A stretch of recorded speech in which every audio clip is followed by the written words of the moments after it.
नमस्कार। आज नमस्कार। आज हमारे साथ धर्माधिकारी पंडित श्री विष्णु राजौरिया जी फिर से हैं हमारे साथ। और ब्राह्मण एकता अस्मिता सहयोग संस्कार मंच के अध्यक्ष श्री राकेश चतुर्वेदी जी हैं। आज की कार्यवाही आगे बढ़ाने के लिए मेरा अनुरोध है राकेश जी से, कृपया कार्यवाही को आगे बढ़ाया जाए। पंडित जी नमस्कार। नमस्कार। आज का जो हम लोगों ने विषय रखा है, आज का विषय है खासतौर से क्योंकि श्रावण मास शुरू हो गया है, तो श्रावण मास का क्या महत्व है। श्रावण मास में एक जन जागरण के हिसाब से और आम जन के लिए क्या करना चाहिए, किस तरीके से करना चाहिए, एक तो इस पर आप प्रकाश डालें। दूसरे, हमारी हरियाली अमावस्या भी आ रही है, हरियाली अमावस्या पर हमें क्या करना चाहिए, तो उस पर भी थोड़ा सा प्रकाश डालें, जिससे कि आम जन जो है पहले से तैयार हो जाए कि हमें हरियाली अमावस्या के दिन क्या करना है। हरियाली अमावस्या की स्थिति जो है उससे बिल्कुल स्थिति स्पष्ट हो जाए।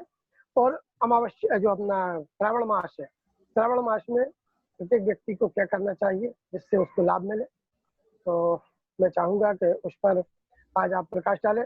पंडित धर्माधिकारी पंडित विष्णु राजौरिया जी और हम सबके लिए, एक आम जन के लिए मार्गदर्शित करेंगे पंडित राजौरिया जी। हमारे पास पूरे 18 मिनट हैं। चलिए, बिल्कुल पर्याप्त है। कोई दिक्कत। 18 मिनट पर्याप्त हैं। जी। सभी बंधुओं को नमस्कार। वीपी जी को और राकेश जी को बहुत बहुत धन्यवाद, आपने आमंत्रित किया। देखिए, श्रावण का मास भगवान शिव जी की आराधना का पर्व है। शिव की आराधना का पर्व क्यों है? क्योंकि यह शिव जी प्रकृति के देवता हैं और श्रावण मास एक ऐसा अनूठा मास है कि पूरी प्रकृति इतनी आच्छादित हो जाती है, हरियाली से प्रफुल्लित हो जाती है, तो भगवान शिव की आराधना इस महीने में की जाती है।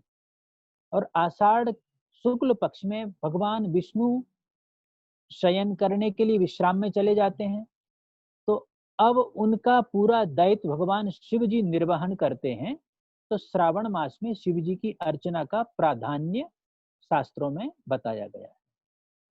और 6 तारीख को, अच्छा, इस बार का श्रावण बड़ा विशेष है कि महीने का पहला दिन सोमवार से प्रारंभ हो रहा है। सोमवार को ही श्रावण प्रारंभ हुआ है और जब पूर्णिमा आएगी, रक्षाबंधन का पर्व आएगा श्रावण का पूर्णिमा, उस दिन भी सोमवार का दिन होगा। अतः इस श्रावण मास में सबसे बड़ी शुभता का कारण है 5 सोमवार पड़ रहे हैं। एक बात ये है। और भगवान शिव जी के पार्थिव अर्चन के लिए, अब पार्थिव अर्चन क्यों किया जाता है?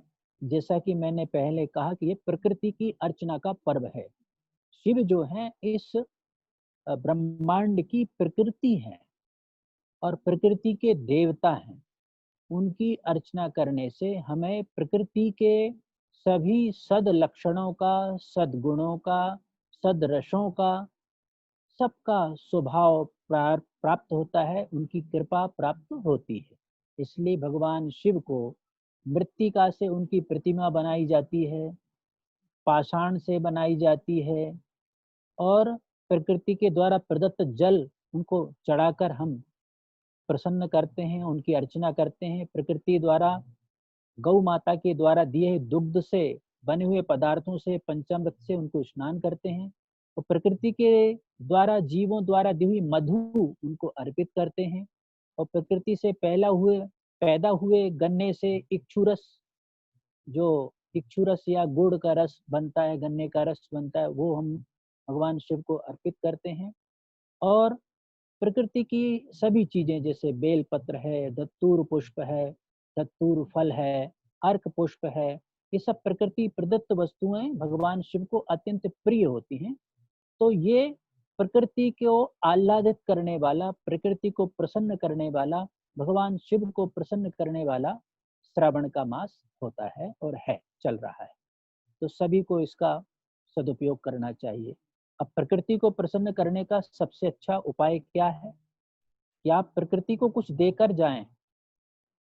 जैसा कि पिछले बातचीत में हमने घोषणा की थी कि गुरु पूर्णिमा से लेकर हरियाली अमावस्या तक 15 दिन तक वृक्षारोपण का कार्य निरंतर करेंगे। आज मैंने भी एक स्थान पर 10 वृक्ष लगाकर आया हूँ। मुझे इतनी प्रसन्नता हो रही थी कि कुछ पूछे मत। अब कल मैं आपको भी सूचना देने वाला हूँ कि एक जगह अपन चलेंगे, तो 100 वृक्षों का इंतजाम कर दिया है। तो 100 वृक्ष फिर मैं वो मंगा लूंगा और उनको अपन लगाने की व्यवस्था करेंगे, स्थान देखेंगे कहाँ पर लगाना है। हरियाली अमावस्या जैसा कि आपको विदित है कि 20 तारीख को आने वाली है और वो भी सोमवार को आ रही है।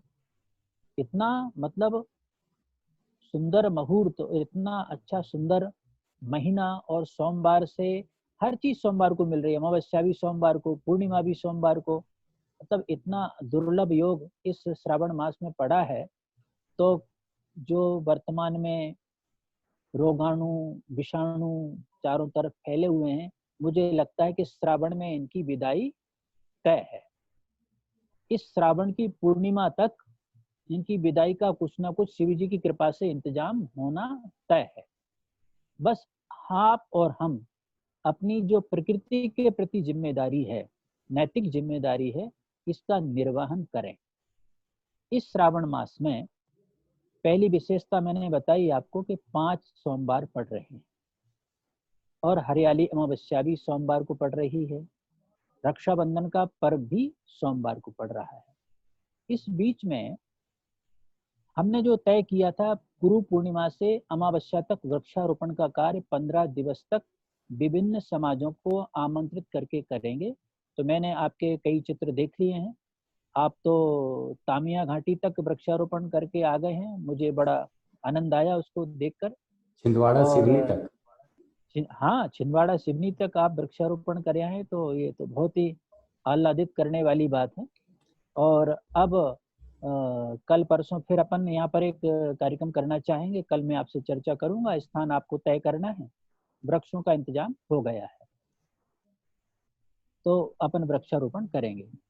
अब श्रावण मास में भगवान शिव की आराधना किस प्रकार की जाए, इस विषय पर मैं बोलना चाहता हूँ, क्योंकि ये विषय छूटना नहीं चाहिए। भक्तों के मन में बड़े भाव रहते हैं।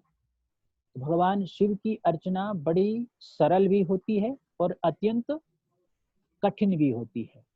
भगवान शिव सबसे सरल देवता हैं, बहुत कम सी छोटी सी पूजा में प्रसन्न हो जाते हैं, और इनकी बड़ी बड़ी पूजाएं भी लघु रुद्र, महारुद्र और अति रुद्र तक होती हैं। तो इस समय भगवान रुद्र यानी भगवान शिव की पूजा की अर्चना चल रही है।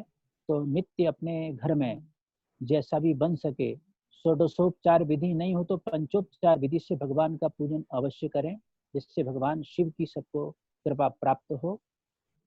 और भगवान शिव का रुद्राभिषेक यदि सोमवार के दिन हो जाए तो सभी कष्टों का निवारण हो जाएगा। महामृत्युंजय मंत्र जन सामान्य को, मैं समझता हूँ सभी जो भी जन सामान्य में थोड़ा धार्मिक रुचि रखते हैं, उनको महामृत्युंजय मंत्र याद रहता है और वो उसका उच्चारण करके भगवान शिव का अभिषेक कर सकते हैं। और जो पठित विद्वान है वो तो पूरी रुद्री का पाठ करते हैं। इस तरह से भगवान की शिव की अर्चना करके इस माह में शिव जी को प्रसन्न करने के लिए पूरे यत्न करें, जिससे इस महामारी के प्रकोप से हमारा भारतवर्ष, हमारा संसार मुक्त हो और सभी स्वस्थ हों और इस प्रकार की बीमारी कभी भी यहाँ पर दोबारा ना आए। ऐसी कामना करके हम भगवान शिव की अर्चना करें। तो भगवान शिव जो हैं मुख्य रूप से प्रकृति के देवता हैं, ये मैंने आपको आज अपने वक्तव्य में कहा है। तो प्रकृति की सेवा करना और भगवान की सेवा करना, शिव जी की सेवा करना, ये बिल्कुल एक ही स्वरूप है। इन दोनों में से आप किसी को भी अपना सकते हैं, तो यह शिव जी की ही अर्चना कहलाएगी। तो मेरा आग्रह है कि जो संकल्प हमने लिया है गुरु पूर्णिमा से हरियाली अमावस्या तक, सभी महानुभाव वृक्षारोपण जरूर करें और प्रत्येक दिवस अथवा सोमवार को जरूर भगवान की शिव की अर्चना करें। और इसके बाद में एक पर्व शुक्ल पक्ष में आएगा, नाग पंचमी। तो भगवान इस पृथ्वी को धारण करने वाले वही हैं, शेषनाग, उनका दिन है वो। तो उनकी अर्चना करें और उनकी अर्चना करने के दौरान भी वृक्षारोपण करें। और अंतिम पर्व आएगा रक्षाबंधन, जिस दिन ब्राह्मणों का विशेष पर्व होता है, श्रावणी पर्व। तो मैं आग्रह करूंगा राकेश जी से और रितेश जी के उस दिन को भी ध्यान रखें, क्योंकि ब्राह्मण ही इस समाज को एकत्र करने वाला, एक सूत्र में बांधने वाला और सबको सनातन धर्म से जोड़कर रखने वाला समुदाय है। और विद्वान ब्राह्मणों के द्वारा ही समाज को एकत्र किया जाता है और उपदेशित किया जाता है, तो समाज बड़ा उन उपकार समझता है और सद्मार्ग पर चलने का प्रयत्न करता है। तो श्रावणी पर्व पर हम सब एकत्र हों, एक स्थान पर श्रावणी पर्व मनाएं, ऐसा मैं आग्रह करूंगा। तो इस श्रावण का पूरा आयोजन हमारा बड़ा सफल हो जाएगा। तो ऐसी मेरी इच्छा है और उसको मुझे लगता है कि आप सब लोग स्वीकार करेंगे। और श्रावणी पर्व में केवल ब्राह्मणों के लिए ही नहीं, मैं सभी को आमंत्रित करने को कहूँगा कि आप सभी अन्य समाजों के व्यक्तियों को भी आमंत्रित करें, उनको भी अपन यज्ञोपवीत धारण करवाएंगे। और श्रावणी पर्व पर 10 विध स्नान के साथ जब यज्ञोपवीत धारण करेंगे तो उनके मन वचन कर्म से कितना प्रभाव पड़ेगा और कितना अंतर आएगा उनके विचारों में, इसकी कोई कल्पना नहीं हो सकती है। एक प्रश्न है गुरुजी यहाँ पे। और बोलिए। प्रश्न छोटा सा ये है, एक तो बात आपने हमारे मन की बात एक तरीके से आपने अपने शुभ मुख से आशीर्वाद के तौर पे दे दिया है। हमारे मन में विचार ये चल रहा था कि सर्व समाज को संगठित करने के लिए और पवित्र कार्य में आगे ले जाने के लिए सर्व समाज एकत्रित किया जाए, एक संस्था के तौर पे उसको आगे बढ़ाया जाए। और आपने श्रावणी पर्व के बारे में कहा, तो प्रश्न ये है, क्या श्रावणी पर्व पर एक ऐसे संस्था की घोषणा की जानी उचित रहेगी? बिल्कुल, इससे अच्छा और कोई अवसर हो नहीं सकता है। देखिए, श्रावणी उपाकर्म चतुर्वर्ण का पर्व है, लेकिन कालांतर में धीरे धीरे धीरे इसको केवल ब्राह्मणों तक सीमित कर दिया गया। तो ब्राह्मणों के आश्रम में, साधुओं के आश्रम में अभी भी होता है, हमारे भोपाल में भी होता है। और पंडित राम कुमार देवलिया जी हैं, उनने और हमने दोनों ने मिलके प्रारंभ किया था। तब से आज तक निरंतर बड़े तालाब पर होता आ रहा है। और लाल घाटी गुफा मंदिर पर भी ब्राह्मण बालक रहते हैं, वहाँ पर भी महाराज जी के सानिध्य में होता है। इसको और व्यापक रूप देने के लिए राकेश चतुर्वेदी और आप दोनों सक्षम हैं, मैं भी उसमें आपके साथ सहयोग करूंगा पूरा।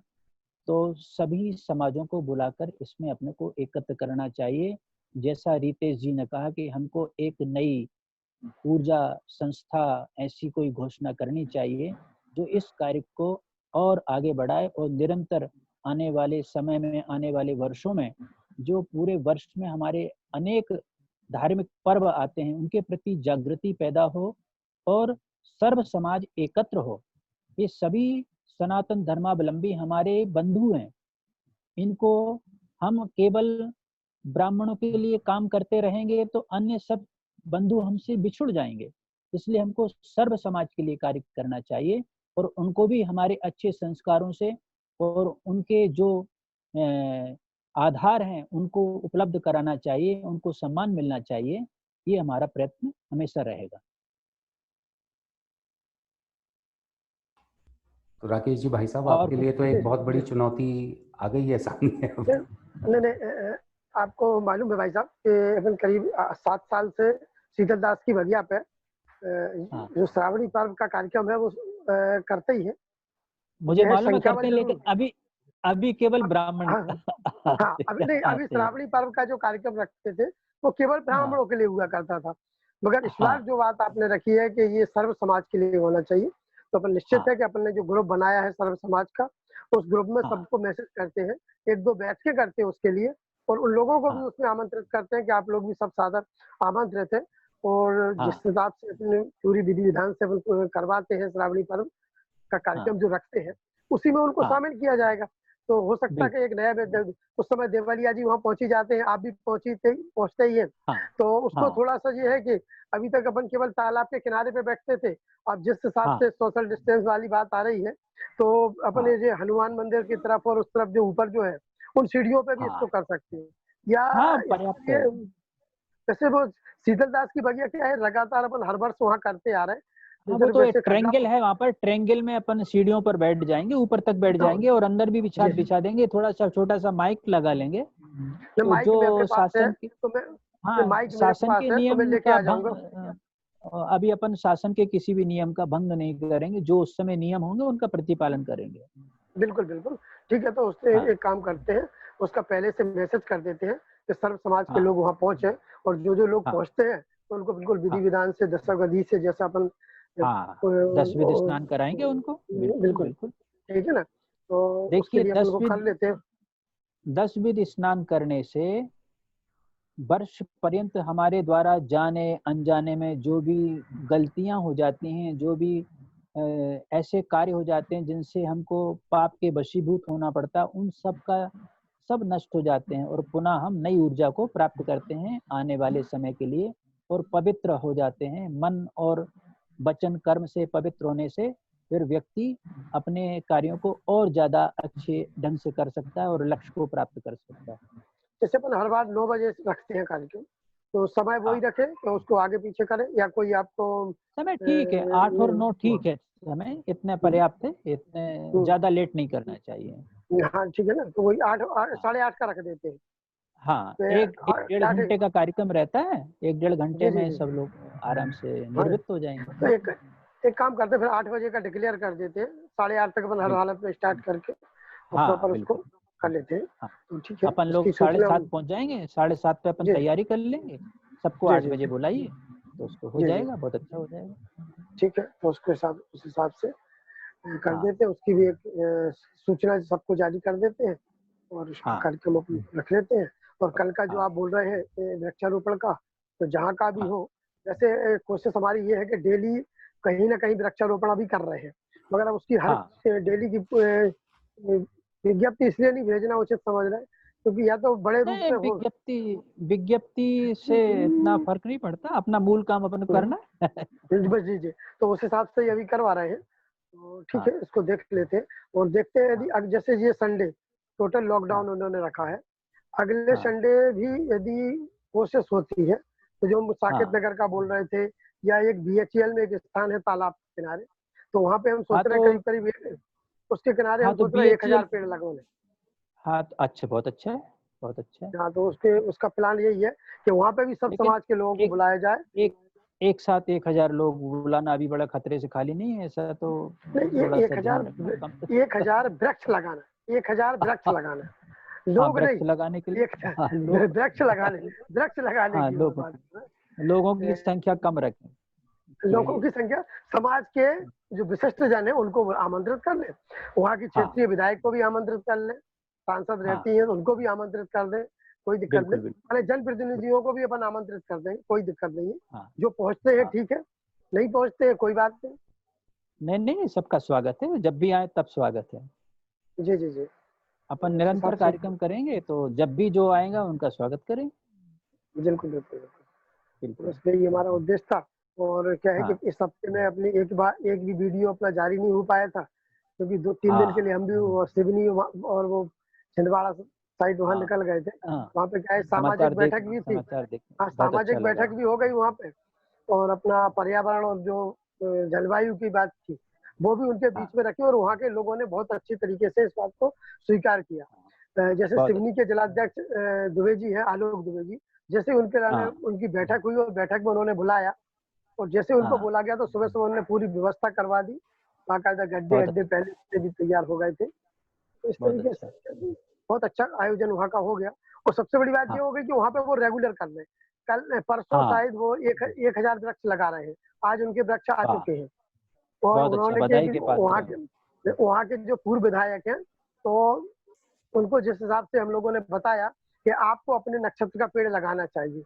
और इत्तेफाक हुआ कि हमारे साथ में रितेश शुक्ला जी थे, तो जैसे ही उन्होंने बताया कि आपके नक्षत्र का पेड़ ये है और आपके लिए तीन पेड़ सभी के भी लगाना है, क्योंकि आपके लिए कहीं, क्योंकि उन्होंने एक वीडियो जारी किया उस समय और बैठक में बोला कि इसको जब तक हम धर्म से नहीं जोड़ेंगे जब तक लोग उसमें आगे नहीं आएंगे। तो इत्तेफाक ऐसा हुआ कि उन्होंने अपना उसी समय डेट ऑफ बर्थ दे दिया और सुबह सुबह उनके लिए बोल दिया कि साहब आपके लिए जो है ना ये पेड़ लगाना है और ये आपके शत्रु हैंगे तो उसके लिए यदि शांति चाहिए तो ये 3 पेड़ ये लगाना है। तो वो सुबह से रहे और उन्होंने पूरी टीम को तैयार किया और अब वो 1000 पेड़ लगवा रहे हैं।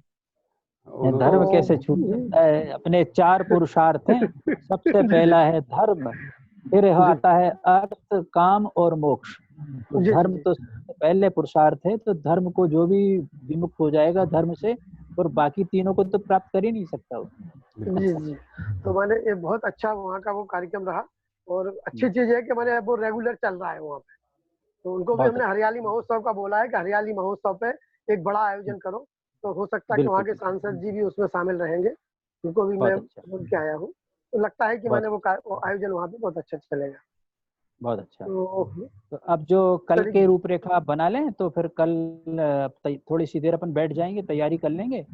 जी, मैं आपको एक बार फोन कर लूंगा, तो जहाँ पे भी जैसे होंगे हम लोग आपके पास आ जाएंगे, तो बैठ के फिर चर्चा कर लेंगे और उसके हिसाब से फिर आगे का आयोजन रख लेते हैं। हाँ बिल्कुल, ठीक है। ठीक है, फिर बहुत सुंदर रहा आज का उद्बोधन। बहुत बहुत धन्यवाद गुरुजी। और श्रावणी के ऊपर एक चर्चा और जल्दी ही कर लेंगे और इसके ऊपर मैं हर बार एक चीज जोड़ देता हूँ आपको आगे आयोजन करने के लिए, तो मैं जोड़ता रहूंगा। बिल्कुल। क्या होता है, यदि आप जोड़ते रहेंगे ना तो हम लोगों की ऊर्जा जो है 4 गुनी बढ़ती जाएगी कि हमें अगला ये भी करना है। तो इस हिसाब से निश्चित है कि मैंने आपके मार्गदर्शन में कहीं ना कहीं हम लोग आगे बढ़ते चलेंगे। बिल्कुल। और एक जन समूह के लिए, एक जनमानस के लिए कहीं ना कहीं एक प्रेरणादायक भी होगा। बिल्कुल। श्रावणी के पर्व में तो मैं स्वयं मौजूद रहूंगा, तो कोई दिक्कत ही नहीं, आप मैं साथ में रहूंगा। पूरी विधि संपन्न करवाएंगे अपन। जी। चलिए ठीक है, फिर बहुत बहुत धन्यवाद आपका। आपको भी। जी, आपको भी बहुत बहुत धन्यवाद। जल्दी मिलते हैं नए वीडियो के लिए। जी, नमस्कार। नमस्कार।